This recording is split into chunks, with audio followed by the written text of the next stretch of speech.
দক্ষিণ পশ্চিম বঙ্গোপসাগরে আজকের মধ্যে লঘুচাপ সৃষ্টির আভাস দিয়ে রেখেছে আবহাওয়া অধিদপ্তর। এছাড়া লঘুচাপটি যদি ঘনীভূত হয়ে শক্তি বাড়ায় তাহলে এটি ঘূর্ণিঝড়ে রূপ নিতে পারে। বঙ্গোপসাগরে ঘূর্ণিঝড়টি পূর্ণ রূপ নিলে এর নাম হবে রেমাল। ওমানের দেয়া এই আরবি নামের অর্থ বালু। পূর্বাভাস অনুযায়ী ২২ মে বঙ্গোপসাগরে একটি নিম্নচাপ তৈরি হতে চলেছে, যা শক্তি বাড়িয়ে ২৩ মে রাতে ঘূর্ণিঝড় রেমালে পরিণত হতে পারে। প্রাথমিকভাবে ঘূর্ণিঝড়টি ততটা শক্তিশালী হবে না বলেও মনে করছেন আবহাওয়াবিদরা।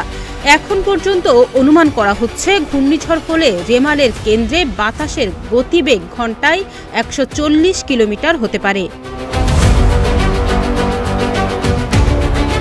আবহাওয়া অধিদপ্তরের আবহাওয়াবিদ আব্দুর রহমান জানিয়েছেন, লঘুচাপটি শক্তিশালী হলে পরবর্তী সময়ে সাইক্লোন তৈরি হতে পারে। লঘুচাপের প্রভাবে সারা দেশেই বৃষ্টিপাতের প্রবণতা বৃদ্ধি পেতে পারে। এদিকে ভারতের আবহাওয়া দপ্তরের পূর্বাভাস অনুযায়ী মে মাসে বঙ্গোপসাগরে দুটি নিম্নচাপ সৃষ্টি হতে পারে। ২০ মে দক্ষিণ বঙ্গোপসাগরে তৈরি হতে পারে ঘূর্ণাবর্ত। এরপর সেটি ক্রমে শক্তি বাড়িয়ে ২৪ মে ঘূর্ণিঝড়ে পরিণত হবে। পরদিন সন্ধ্যার পর তা পশ্চিমবঙ্গ ও বাংলাদেশের উপকূলে আছড়ে পড়তে পারে। বুধবার আবহাওয়া অধিদপ্তরের পক্ষ থেকে ঘোষণা করা হয়েছে, দক্ষিণ পশ্চিম বঙ্গোপসাগর এবং এর কাছাকাছি এলাকায় একটি লঘুচাপের সৃষ্টি হয়েছে।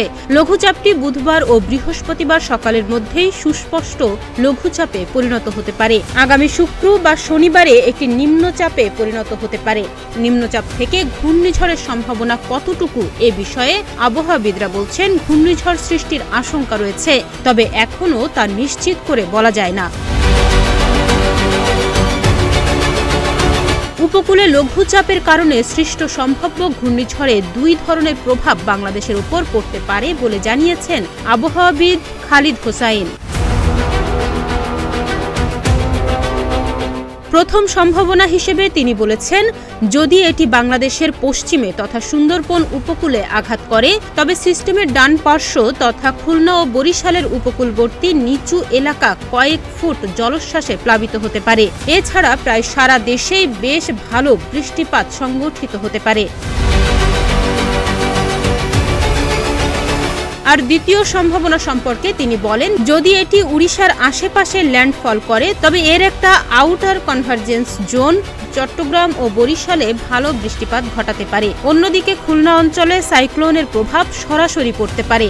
আর দূরবর্তী প্রভাবের কারণে একটা দুর্বল কনভার্জেন্স অঞ্চল সারা দেশে বিদ্যমান থাকতে পারে, যার ফলে বর্ষাকালের মতো টিপ টিপ বৃষ্টি লক্ষ্য করা যেতে পারে প্রায় সারা দেশেই।